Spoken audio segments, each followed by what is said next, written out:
Swayam Prabha. Digital India. Educated India.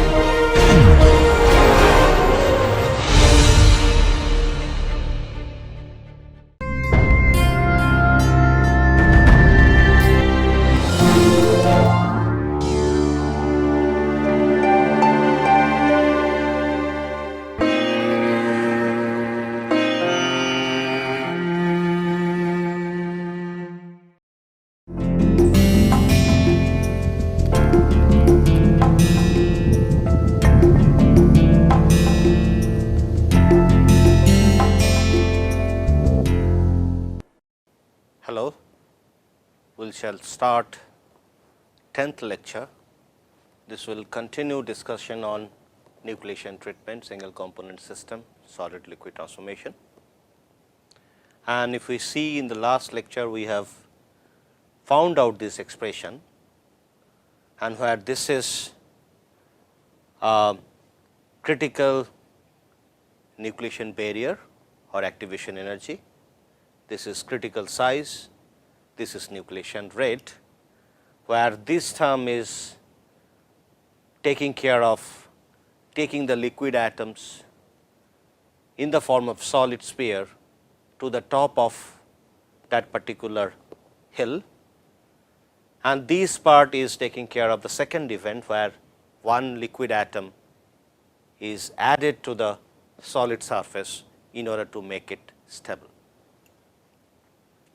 Now, this is the diffusion aspect what we have expressed, and this term is also called diffusional activation energy for liquid atom going to the solid surface.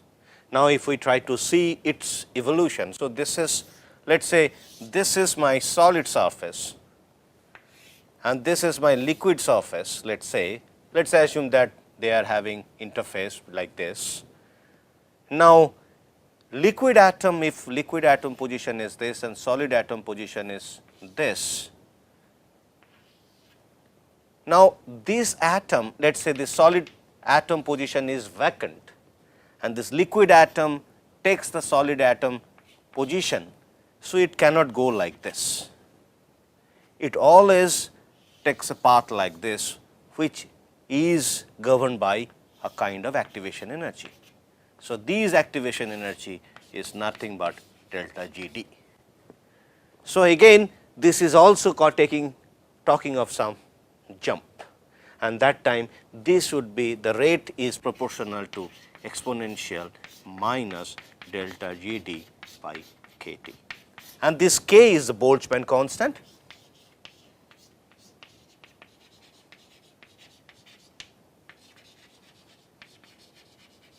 Boltzmann constant.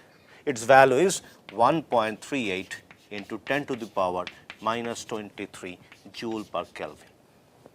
So, now this particular term is sitting there because it talks about jump of liquid atom and going to the solid surface. Now, if we try to see the variation of R star and the variation of I, we can get some interesting information. Okay. Let us see that information in the form of graph.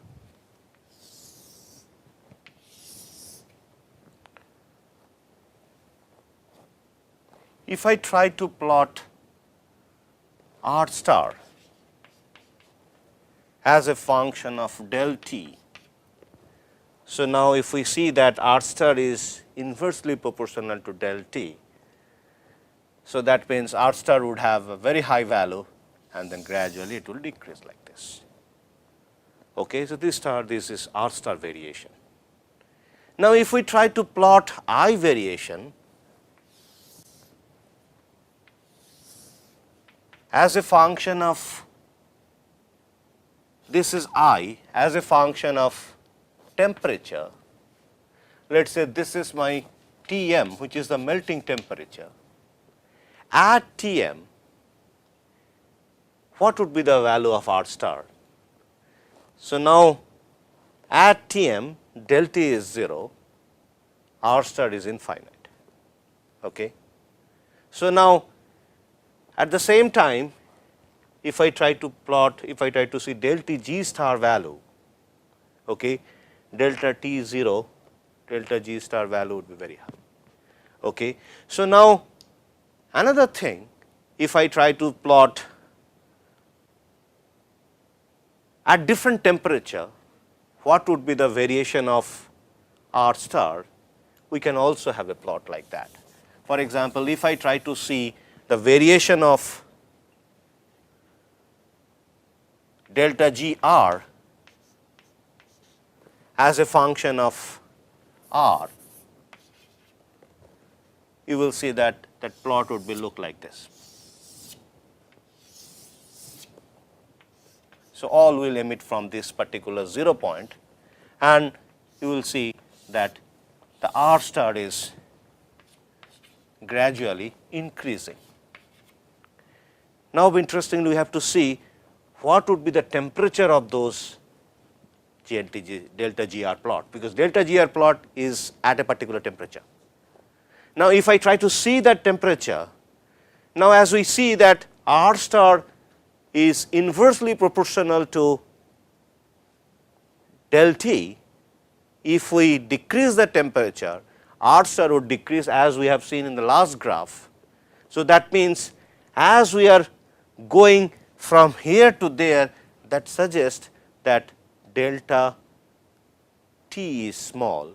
That means we are going closer to melting temperature, and R star is also increasing. So, at Tm, R star would go to infinite. So, that means smaller and smaller R value, that means the critical nucleus we are getting, if del T is more. This is interesting connotation, because we have seen from our normalizing and annealing consideration, we have seen that if we increase cooling rate, increasing cooling rate means that we are taking del T more higher and higher. So, that means we can achieve del T, higher del T in the same time duration. Let us analyze that. For example, if I see the cooling rate, this is T and T, if I see the cooling rate is this and the cooling rate is this. So, this is cooling rate R1, this is cooling rate R2.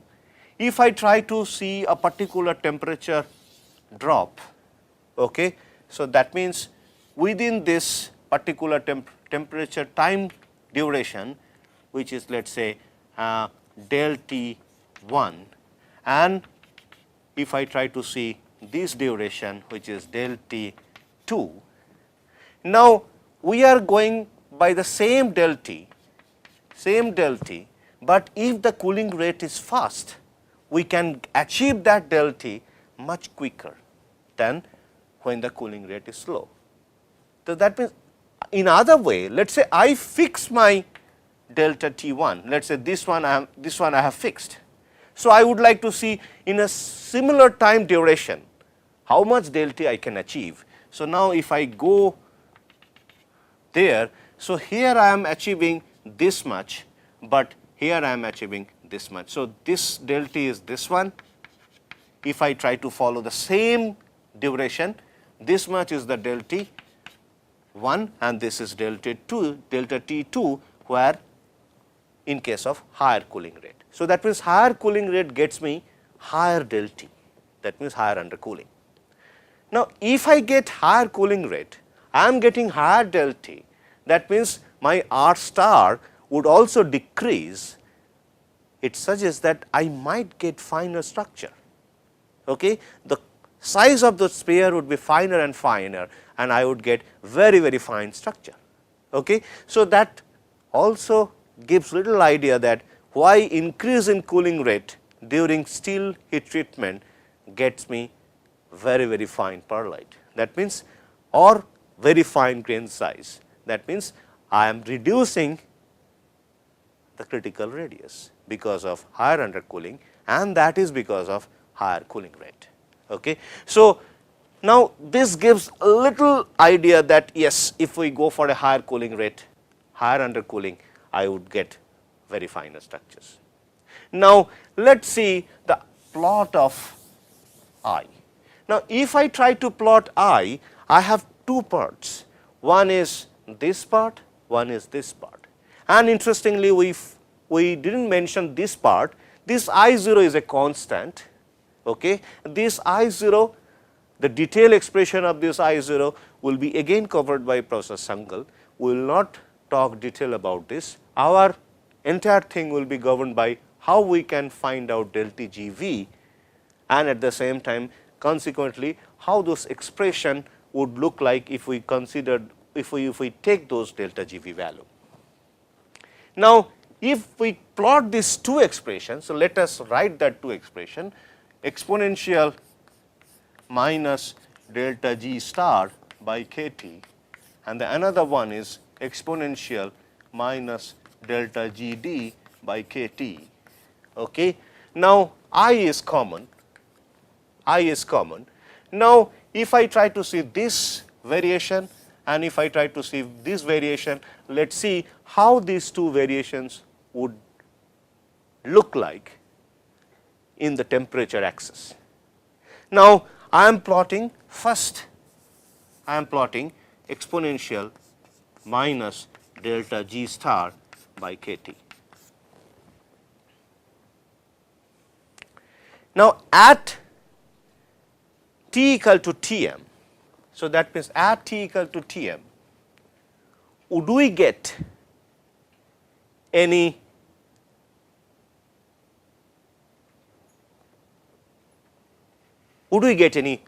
R or the solid? Because at t equal to Tm, I do not have any undercooling. So, that means in order to get R, it has to be very, very large, which is not possible. Okay. So, it cannot go immediately to that particular big R. So, initially it will not be, there will not be any existence of this particular term. Now, as we are going lower and lower temperature and this particular nucleation event happens, that means going to the top of this particular peak, okay, it takes thermal fluctuation. So, that thermal fluctuation will not be sufficient to form a very large crystal or very large solid. So, that means we need a little undercooling. So, even if we have a sufficient undercooling, we will see that still the R star would be very large, still it is not possible. Okay. But at some point of time I would be able to see that the thermal fluctuation is able to give me a sufficient number of R star, okay, and which would be feasible and which we will be able to experience through this expression.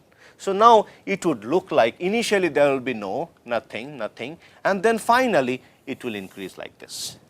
Okay. So, till the point I do not see any expression, then any existence of this particular term, that means I do not have critical nucleus. Okay. So, now this particular section we call it undercooling, threshold undercooling.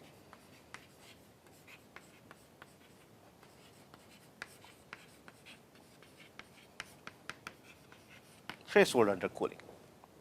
Now, then if we consider the second term, exponential minus delta GD by kT. Now, as we increase temperature, I have more and more excitation of atoms. The atom can move easily. So, that means I must, this particular barrier term would decrease gradually with the increase in temperature. So, that times it would always increase, it is always increasing. Okay. So, now this is my exponential minus delta GD by kT, and this is delta G star by kT exponential minus. Fine. Now, what is R? What is I? I is combination of these two, the product of these two. So, the I would experience, I would be found out between these two lines. So, this is my I, which is I0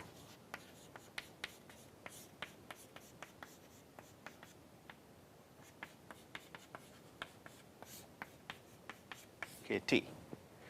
Now, before we go and do some calculations, let us see the practical existence of this threshold undercooling. Now, what does it mean, this threshold undercooling? Means that until unless we go till certain temperature range, down temperature, we cannot get rid of this surface energy. Rather we would say that cannot supersede or exceed that surface energy contribution and make this delta G R term negative. Okay. So, then until unless this volume free energy term exceeds the value of surface free energy term, the nucleation is not possible. Now, this particular thing we see when we solidify pure metal, we try to see cooling curve of a solid liquid metal. If we try to see the cooling curve, that means the cooling curve is nothing but temperature time plot. If it is a pure metal, we sometimes see this kind of variation. So, the experiment is pretty simple. I have a furnace, and in the furnace you keep a liquid metal, and I put a thermocouple here and start measuring the temperature as we cool down the metal temperature, liquid metal temperature. As we cool down, we see that the melting point, at melting point, if this is the melting point, it never solidifies at melting point. Rather, the temperature of the liquid drops to a certain extent before the solid starts appearing. Okay? And then once the solid starts appearing, it will take a flat line till all the solid transforms, all the liquid transforms to solid, and it will be little below Tm, because at Tm it is all equilibrium. So, we cannot say whether the transformation would take place or not. Equilibrium cannot be said to cannot be experienced. This phase transformation cannot be experienced at equilibrium point. We have to go little away from the equilibrium point. Okay. So, now that is why this particular thing has to occur little below the Tm, but if we see this drop, so that means the liquid temperature drops far below the melting point before the solid appears, and this happens because of the interface energy term. This interface energy, which is the positive contribution, does not allow the total system energy to go down the hill. Okay? So, that is why this particular thing we call it recalescence.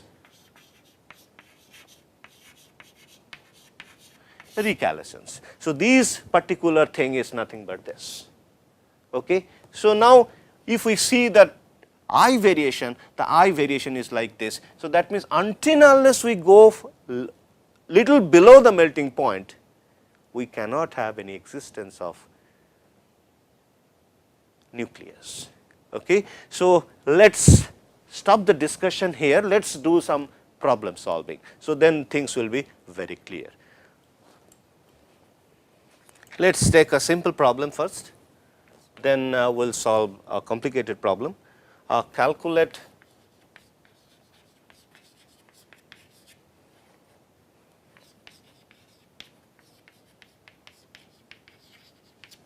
critical free energy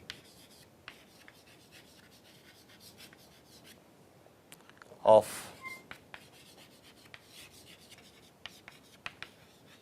nucleation of ice from water, definitely,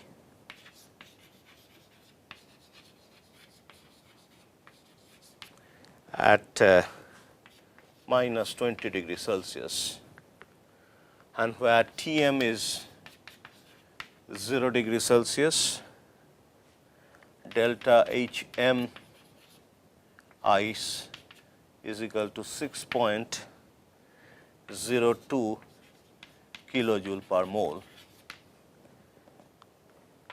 and gamma SL, which is ice water interface, is 0.076 joule per meter square. And also while calculating this critical free energy, so we have to calculate delta D star, delta G star.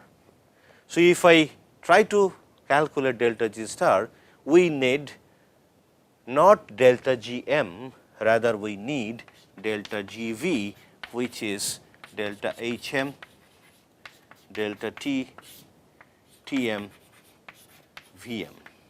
So, now one data is missing, the V m solid, that means ice, is equal to, or liquid, because we are considering that there is no volume difference when we go from liquid to solid, but actually it does not happen, because the liquid to solid, when it transforms, it has a positive volume expansion. So, that means solid, when solid forms, the volume expands, and because of this volume expansion, some interesting thing happens in liquid. Okay. If you have noticed, for example, if you can do one experiment.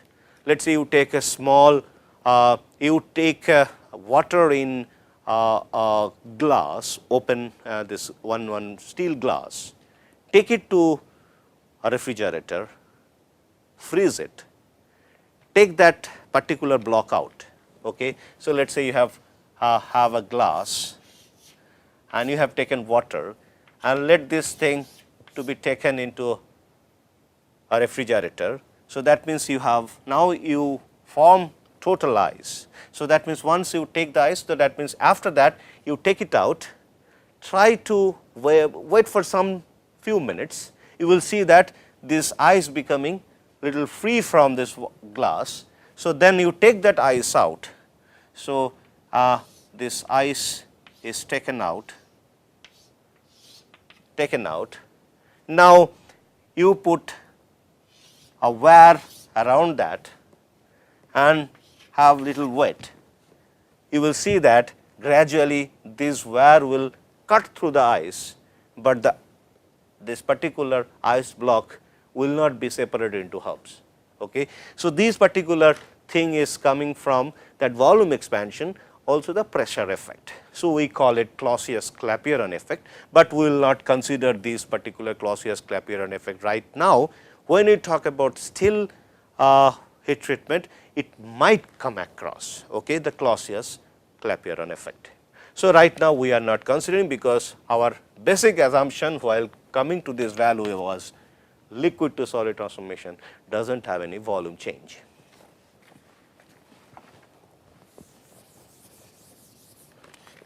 So, this V m is 19 meter centimeter cube per mole. This is per mole. So, now we can convert into meter cube. So, 19 into 10 to the power minus 6 meter cube per mole. Now, this one is 16 pi 3 gamma SL Q delta HM delta T TM TM, this will be all square Vm square, this would be the expression. And now I just put those values 16 into 3.14 into 0.076 cube, 0 degree Celsius, that means 273 Kelvin, 273 square. Vm is this 19 into 10 to the power minus 6 square, 3 into 6.02 into 10 to the power 3, since it is kilojoule square, and here I am saying that minus 20 degree Celsius. So, my del T would be 20 degree. So, that means 20 Kelvin, this is square. So, now if you do this simple calculation, you would get 7.78 10 to the power minus 16 joule. So, this is the expression. Now, you can also find out R star, you can find out by 2 gamma SL by delta G HM delta T Tm Vm. So, it would be 2 into 0.076 into 273 into 19 into 10 to the power minus 6 divided by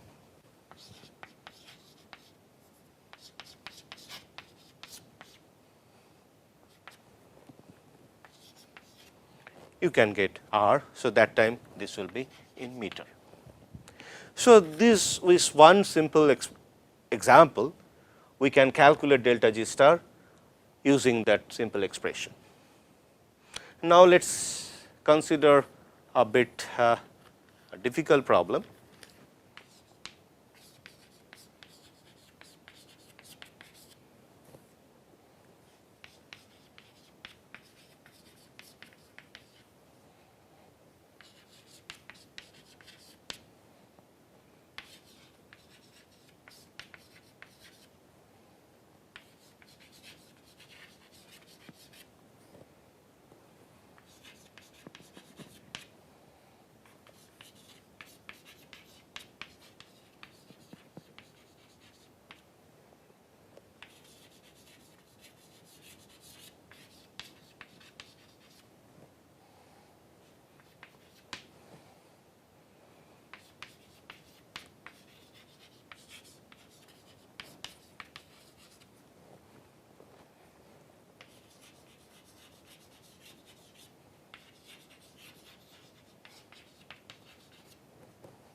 Now, that time I can write this delta G R term, which is 4 pi R q gamma S L, sorry, delta G V plus 4 pi R square gamma S L. Now, during that case, I need to find out the critical condition. We have seen the expression of the variation of delta G R, which is like this, where this is my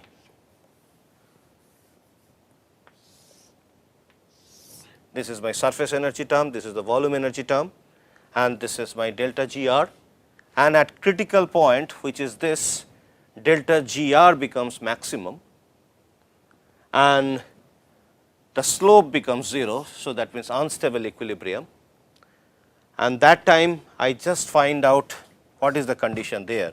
So, that means delta G R dr is basically my critical condition or the nucleation condition, critical nucleation condition, which would be minus 4 pi R square delta G V plus 4 into 2 pi R gamma S L. So, this case, so this becomes 0, the slope becomes 0.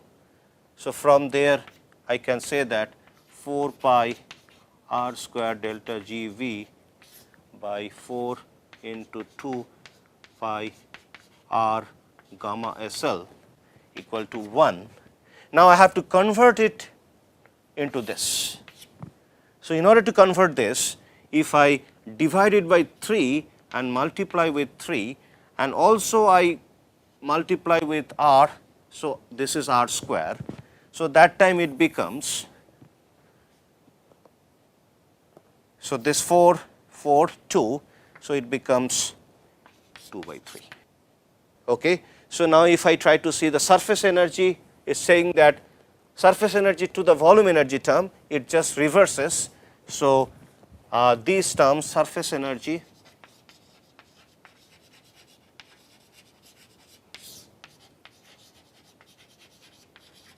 is equal to 3 by 2. Okay, this is the answer. Okay, so let us stop here. We will go to the next topic in our next lecture. Thank you for listening. Thank you.